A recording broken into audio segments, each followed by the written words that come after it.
Hello and welcome to my homemade yogurt making video. I'm glad you're joining me. Okay, today you're gonna need a half gallon of any brand of organic whole milk.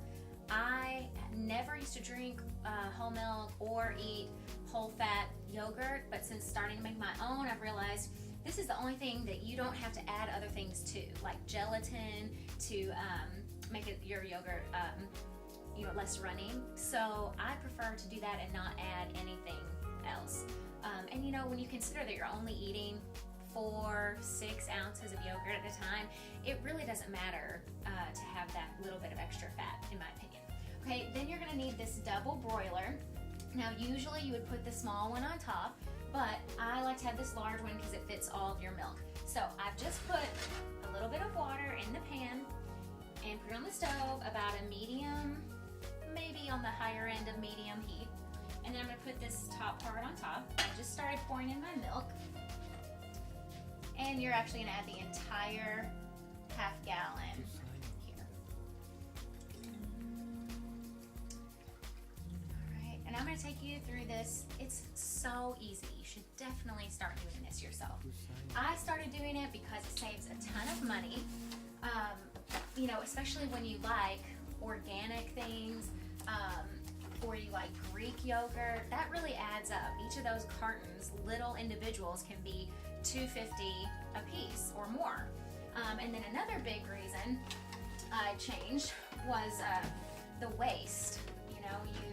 I hate those little containers. Most of them are not the low numbers like 1 and 2 that are easy to recycle, but the higher numbers that aren't recyclable, at least in this Arkansas area where I am right now.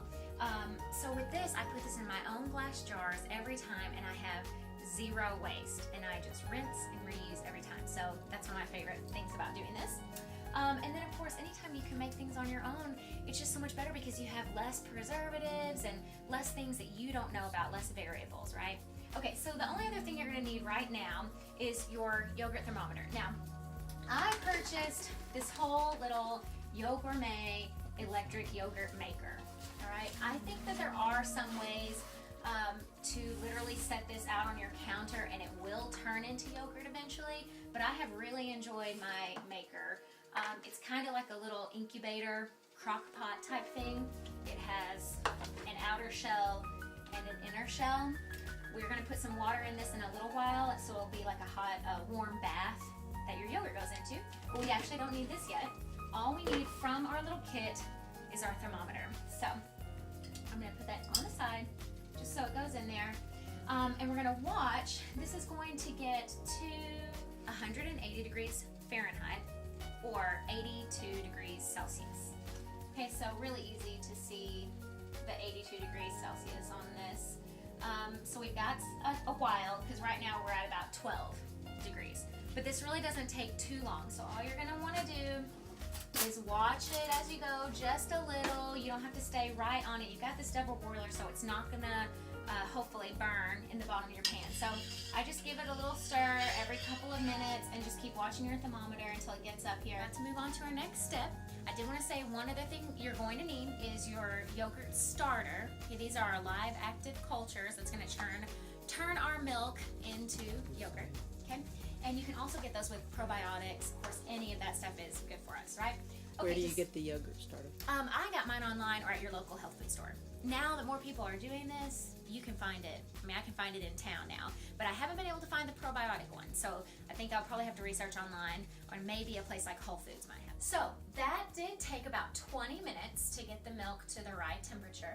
So in that meantime, I made an ice water bath here, right? So this is really gonna speed up the process of cooling the milk. The first time I did this, I thought, how long could that possibly take? And it actually took several hours. So this speeds this up. This is only going to take about 10 minutes.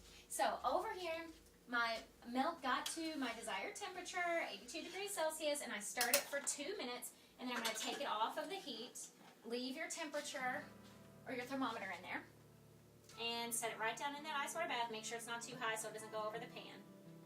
Just right. Okay, now leave your thermometer, and you do have to stir to get an accurate reading. So I'm going to let that cool for just a minute before I even stir it, and we'll get our yogurt maker you're ready, we're going to put in some water. There's two different lines in here. One's a lower line if you're making a smaller amount, and one's the larger line. We're making the big amount. So this is just about 1 inch of water, just warm water. And like I said, when you put that in, it's gonna make a little warm water bath. So we just plug this in, our little light comes on, and we got our inner case. This is what the yogurt's actually gonna go into. So now I take one of my live active culture packets and get that together. Now when we do this much, like I said, the bigger portion, we're going to use 2 packets. So we cut that off. We're going to dump that right in here. Should we get them all in there? You can keep these, they'll last a long time, like maybe even a couple of years in the freezer or the fridge, and they'll live at least 6 months just out on the counter, maybe even a year. So I bought a big bunch of these, so I keep them in the fridge or the freezer now, so they're gonna last me a while. All right, so we'll start stirring and see if our temperature is dropping. All right, so when you do the ice water bath, the temperature drops pretty quickly. What we're gonna do is take these few minutes to get this down. It may not even take 10 minutes. We're gonna get this down to about 42 degrees Celsius, so about half as hot as it was. And on my special yogurt thermometer, that is already colored in for me, so I know where I have to get to. And then there's a lower marking. If you do the probiotics, you have to be even a little more careful with them. They are gonna go all the way down to about 22 degrees Celsius.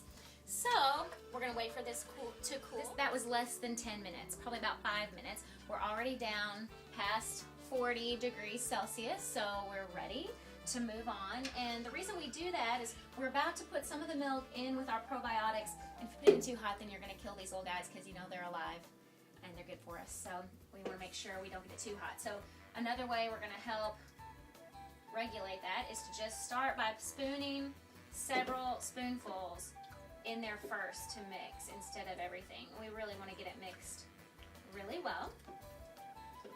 So just put a few spoonfuls, and then we just start mixing. So you can see it's starting to come together a little bit. So just take a few minutes here, really get it nice and smooth. And then all we're gonna do next is put the whole thing of milk into this. It's gonna fit right in here. It'll be time to put the lid on it and put it down inside our yogurt maker. Now, once you do that, it's going to incubate, right? So it's going to be turning into yogurt. Now, my instruction manual says 4.5 hours. Mine has always taken longer than that, almost half as long. No wait, twice as long. That's what I'm looking for. Thank you. Twice as long. So I literally will leave this in there 8-9 hours. So you could do this overnight. Or you can test it yourself. You know, you can look after 4 hours, but when I did that, it was still milk. And I was like, oh no, I've messed up, I can't do this. But we just left it in there, and it's fine. And it actually says leave it in as long as you want to get the density that you want, the firmness that you want, and I prefer to have mine a little more firm. So now I'm all mixed in. Now I can take my thermometer off. You're going to wash it off later. Make sure you never submerge it. All right. Then I'm going to very delicately do this. Oh, look, only minimal mess. Okay. All right, so fills it up. Put our lid on. Put it into our warm water bath. And that's all you're going to do for the next 8-9 hours. And you can see, open it up, see if it is as firm as you would like to be. Mine just jiggles just a little. Then you're going to put it into the refrigerator. And you want to leave it there for another 8 hours. Right? So this is a great thing to do one day.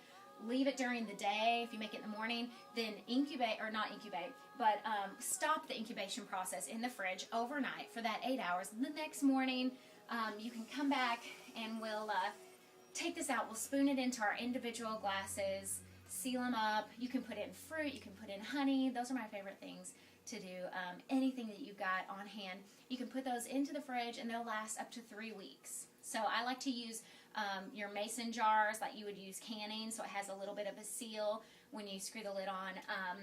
And then you can do big ones, you can do little individual ones. It's all up to you. You have all the creative power. So I hope you enjoyed my little how-to session, and I hope that you will try this for yourself.